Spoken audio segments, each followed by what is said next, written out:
So Pokemon released more information for Pokemon Sun and Moon, which is pretty exciting, and these are your basic standard Pokemon that you can capture after you select your starter. And I made a video about the starters for Sun and Moon, and I will put a link to that in the video description.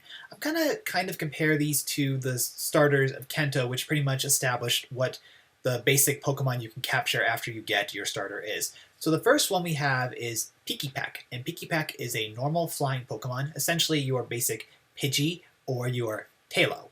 And it actually has the same coloring as Tailo, which I think is kind of funny. And it also looks like a woodpecker. It's, your standard basic bird, and hopefully it will have a cool evolution. I think it's really nice looking, actually, and it makes sense that you can catch a Pokemon like this right away. I love the gameplay model that we already have with it.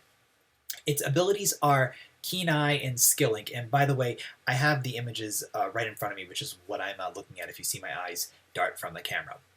I don't really have too much to say in regards to Pikipek. I think it's pretty much your standard bird Pokemon.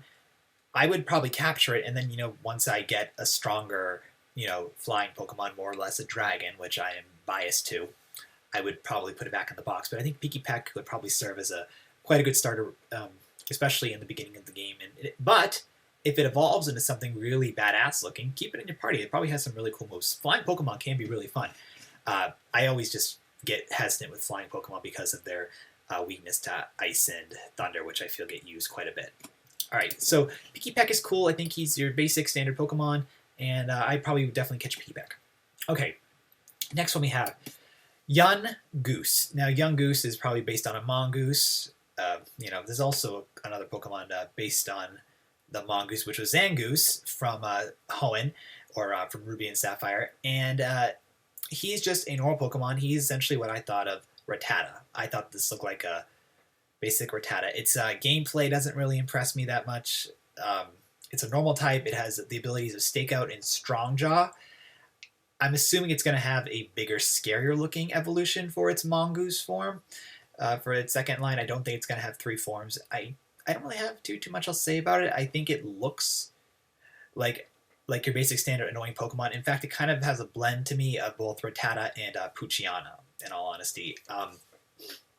I wish I could like it more, but this is one I would catch just for Pokedex sake. Or you guys, when you're playing the game, would you catch this and actually use it? I never would want to use the Rattatas or the Poochyenas. None of those dog mammalian Pokemon that we get in the beginning of the games always or never intrigue me. And the same thing applies here with Yungoos. I think Pikipek is much more engaging. And actually, one more thing I want to say about Pikipek is I'm curious if it's going to be like Pidgey, where it has Pidgeotto, Pidgeot, or if it will be like Tailo, where it's just Tailo and Swallow.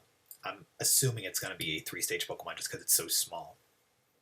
But Yungoos, I just don't have that much to say about it. I think it's kind of lame, in all honesty, but I'm really curious to see what you guys have to say about it. So, the next one is Grubbin, or Grubbin. And Grubbin is a bug Pokemon.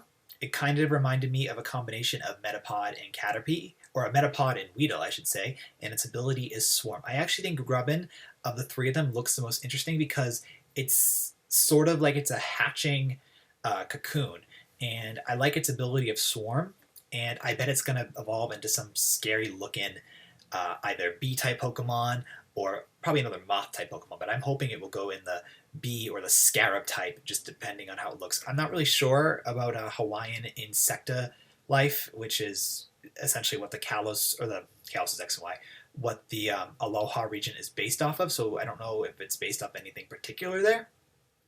But I think Grubbin of these 3 is definitely my favorite. But Pikipek I actually really liked as well. But I'm really curious to see Pikipek's eventual or final evolution, but the same thing applies to Grubbin. But of the 3 of them, I think the way I list them, I have Pikipek, the mongoose, Yungoos, and Grubbin. I would say Grubbin, Pikipek, and Yungoos. See, it's so unforgettable to me, or so forgettable to me, that I'm not even remembering its name. So I think Grubbin is pretty cool looking. I actually really like its gameplay model too. It kind of sticks out to me, and I'm curious to see what it'll evolve into. And I think he's probably pretty effective, at least in the first gym or so. But then after he evolves, you're probably going to keep him until what, level 20, and then put him in the box until you get something stronger. All right, now let's move over on the side over here. and talk about the new gameplay feature. We're going to talk about the mythical Pokemon last. So the new gameplay feature is Battle Royale, where you can battle 3 different trainers at the same time, which is actually a really cool idea. I don't believe you could do that before. Obviously, you couldn't do this before because that's a brand new idea for this game. But I like that idea that you can pretty much, battle 3 different people, and if you want, you can team up with someone, and or you can team up with 2 other people and just destroy the first guy that you really dislike. This will probably be really cool with online gaming, and I bet there'll be a couple in-game battle royales as well. So I think battle royale is a cool concept to add to the game. What do you guys feel about battle royale being added? I like it. I think it's really cool. I think it's really funny that we have Moon, Elo, Celine, and Sun for their names. Obviously, Moon is based on Moon. Celine is based on the word moon. Celine was the goddess, and then we have the word sun for our male female, or for our male heroine, and then we have Elo, which I'm assuming is Spanish for moon, not moon, sun. Actually, no, yeah, I could be totally wrong, but either way, I just like how the names are like that. So I like how the possible names for your characters are Moon, Elo, Celine, and Sun, and I think Battle Royale is a really cool concept. Alright, so last thing to discuss, and it's what I have the most fun to say, because I'm a big fan of legendary Pokemon. I always feel it's fun to use them after you catch them, like, just to kind of, like, beat the Elite Four again, and whatnot. Like, since this year, Pokemon's been releasing a bunch of mythical Pokemon, or legendary Pokemon, like Darkrai, Darkrai, Mew, Manphy, Celebi, Jirachi, which comes out next month, Arceus, which comes out, actually, Jirachi already came out, they're releasing Manphy this month. They're releasing Shyman next month. Then we have Arceus. We have a lot of cool Pokemon coming out. They released Yveltal and Xerneas too, and it's just really fun to use them. So the mythical Pokemon here is Magearna, who is a Steel and Fairy type Pokemon with the ability of Soul Heart. And from the way the gameplay of Soul Heart worked is if it's in a duel battle and its partner dies, it's able to essentially kind of like absorb its life force and then get a stronger special attack and then blow out the enemy out of the water, which is pretty cool. It's a Steel and Fairy type. I like the Fairy type quite a bit. I'm not a fan of the Steel type. I never really use it, though I do like Steelix a lot. I actually like Scizor too, but I'm just not a big Steel fan. But I really do like the way that this is a Fairy and Steel type, because it's kind of balancing out the weakness, because I believe one of Fairy's main weaknesses is Steel.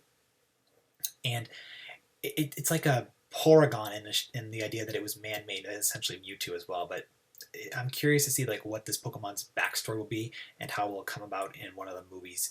Most likely the next one or the one after that. I haven't watched the recent Pokemon movie, so I don't know if it has already been revealed in a movie yet. But I do like the fact that it's a Fairy type, and I'm curious to see more of its powers and, again, its origin.